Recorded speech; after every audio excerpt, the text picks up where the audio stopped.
చిన్నప్పుడు గుండెలో రంధ్రం పడ్డదాడి.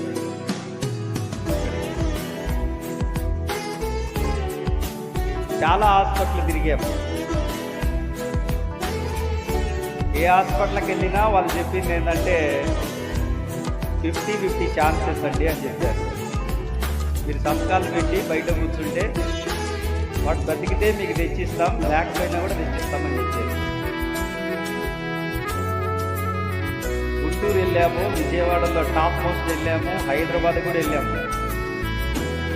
ఇమేజ్ హాస్పిటల్కి వెళ్ళాము, ఇన్నోవా హాస్పిటల్కి వెళ్ళాము, కొన్ని హాస్పిటల్ తిరిగాము. అక్కడ కొన్ని హాస్పిటల్ పెద్ద పెద్ద హాస్పిటల్ వెళ్తే డాక్టర్లు అన్నారు, అవ్వదండి, ఇంకా డేస్ అని చెప్పేశారు. ఇంకా అంత పరిస్థితి.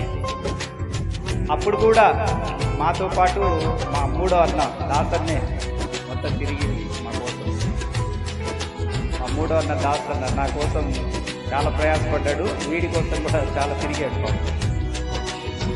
ఆ టైంలో వాళ్ళ చేతులలో పెట్టి, డాక్టర్ల చేతులలో పెట్టి చంపుకోవడం ఎందుకని, ప్రార్థన చేస్తే వీడు పుట్టాడు కదా, దేవుడు తప్పకుండా కార్యం చేస్తాడులే అని ఒక విశ్వాసంతో ఇంటికి తీసుకొచ్చేసాం. వీడికి జ్వరం రాకూడదని చెప్పారు. జ్వరం రాకూడదు, జ్వరం వస్తే ఇంక అంతటితోటి మేము చెప్పలేమన్నట్టుగా మాట్లాడారు ఆయన. డాక్టర్ నాతోనే మాట్లాడారు. జ్వరం అన్న తర్వాత రాకుండా ఎట్లుంటుందబ్బా, ఏదన్నా జలుబు చేసినప్పుడు ఆటోమేటిక్గా జ్వరం వస్తుంది కదా అనేటువంటి టెన్షన్ ఏర్పడింది. అయితే ప్రభు మహాకృపను బట్టి ప్రార్థన చేశాం.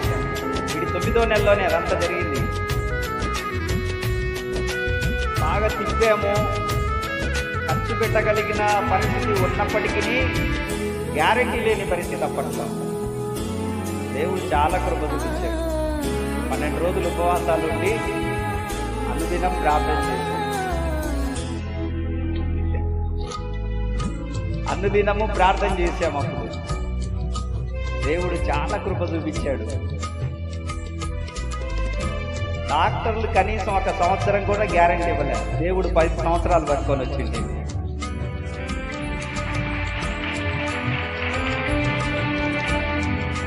ఒక 6 నెలలు ఆగి ప్రార్థన చేసి ఒక 6 నెలలు ఆగి ఏ హాస్పిటల్ అయితే మాకు చెప్పారో ఈ విధంగా అదే హాస్పిటల్కి తీసుకెళ్ళాం. ఒక 6 నెలలు ఆగి తీసుకెళ్ళాం విశ్వాసంతో. దేవుడు నమ్మదగిన వాడు, కార్యం చేయకుండా ఉంటాడా. హాస్పిటల్కి తీసుకెళ్ళి ఓపీ రాయించాం, లోపలికి తీసుకెళ్ళాం. పాత రిపోర్ట్లు కూడా మా చేతిలోనే ఉన్నాయి. లోపలికి తీసుకెళ్ళి మళ్ళీ వాడికి ఈకో టెస్టులు అన్నీ చేశారు. గుండెకి సంబంధించిన టెస్టులు అన్నీ చేస్తే నేను అడిగాను, సార్ ఏమైనా ఉందా మా ఓడికి గుండెకి సంబంధించిందంటే, ఏం లేదండి, ఇంత చిన్న పిల్లోడికి గుండెకి సంబంధించింది ఏముంటుంది అని అంటే, ఏమైనా రంధ్రాలు ఏమైనా ఉన్నాయంటే, రంధ్రాలు ఏం లేవే, మొత్తం టెస్ట్ చేసిన అంటే, 6 నెలల క్రితం ఈ అబ్బాయికి రంధ్రాలు ఉన్నాయని మీరే కదా సార్ చెప్పింది. నేనా, రిపోర్ట్లు ఉన్నాయా మీ కాడ? ఆ రిపోర్ట్లు పాత చూపించాను. అవునే, 6 నెలల్లో ఎలా కూడిపోయాయి ఇది మీ దేవుడే చేశాడు కార్యం. ఇది మా తైంది కాదు. ఒక్క మందు బిల్ల వాడలేదు, మెడిసిన్ వాడలేదు, అసలు ఒక్క ట్యాబ్లెట్ వేసుకోలేదు. దేవుడు చాలా కృప చూపించాడు. 6 నెలల్లో మొత్తం విశ్వాసంతో వెళ్ళి ప్రార్థన చేశాము. దేవుడు గుండెకున్న రంధ్రాలు కూడిపోయేటట్టు చేశాడు. నేను అప్పుడప్పుడు కొంతమంది వచ్చి నా దగ్గర ఆ విషయం కూడా ప్రస్తావిస్తున్నప్పుడు, వీడి గురించి కాదు, వాళ్ళ పిల్లల విషయంలో గుండెకి రంధ్రాలు పడ్డప్పుడు ప్రస్తావిస్తున్నప్పుడు, అందుకే విశ్వాసంతో నేను చెప్తాను అవి కూడిపోతాయి. ఆమేన్. ఎందుకంటే నాకు వెనక అనుభవం ఉంది, ఎక్స్పీరియన్స్ ఉంది నాకు. నా ప్రభు నమ్మదగిన వాడు, నా ప్రభు నమ్మదగిన వాడు.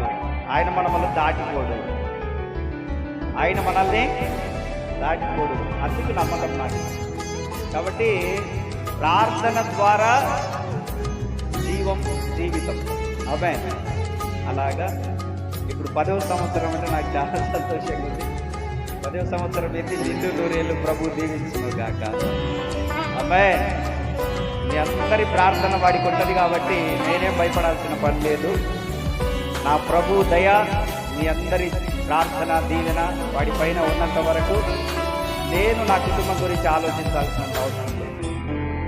చిన్న ప్రార్థన చేద్దాం.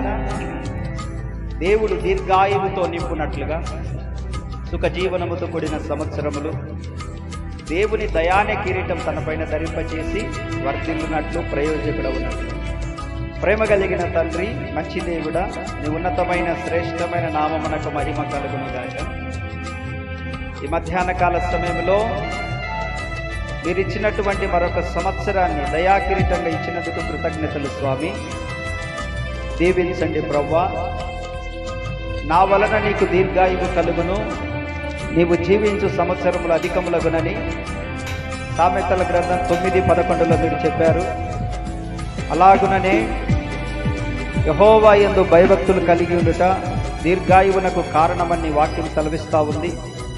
యేసు క్రీస్తు నామములో నీ ఆయుష్ కాలమంతా కూడా నీ బిడ్డకు అనుగ్రహించబడునుగాక. నా తండ్రి, నీవు నిర్ణయించినంత వరకు నీ మహిమ కొరకు బ్రతుకునుగాక. చిన్ననాటి నుండి మీ యందు భయభక్తులు కలిగి ఎదిగి ఫలించునుగాక. అనేకులకు ఒక తండ్రిగా నిలబడునుగాక. అనేకుల గాయములు కట్టే ఒక కాపరిగా ఉండునుగాక. ఈ సన్నిధిని తోడుగా ఉంచండి. నాయకత్వపు లక్షణాలను మీరు అనుగ్రహించండి తండ్రి. మీరు ఇచ్చినటువంటి ప్రతి ఈవిని బట్టి నీకు వందనాలు. అన్ని విషయాల్లో తోడుగా ఉండి నీ మహిమ కొరకు ఈ జీవాన్ని మీరు ప్రసాదించినందుకై వందనాలు. ఎన్నడూ ఏ విషయంలో తప్పిపోకుండా జీవితమంతా కృతజ్ఞత కలిగి ఈ జీవితం నా ప్రభువు నాకు ఇచ్చాడని గుర్తుపెట్టుకున్నటకు సహాయం చేయండి. నీ మహిమ కొరకే ఉపయోగపడి నిండు నూరేళ్ళు ఇలాంటి పుట్టినరోజులు జరుపుకున్నటకు సహాయం చేయండి. యేసు నామములో అడుగుతున్నాము తండ్రి.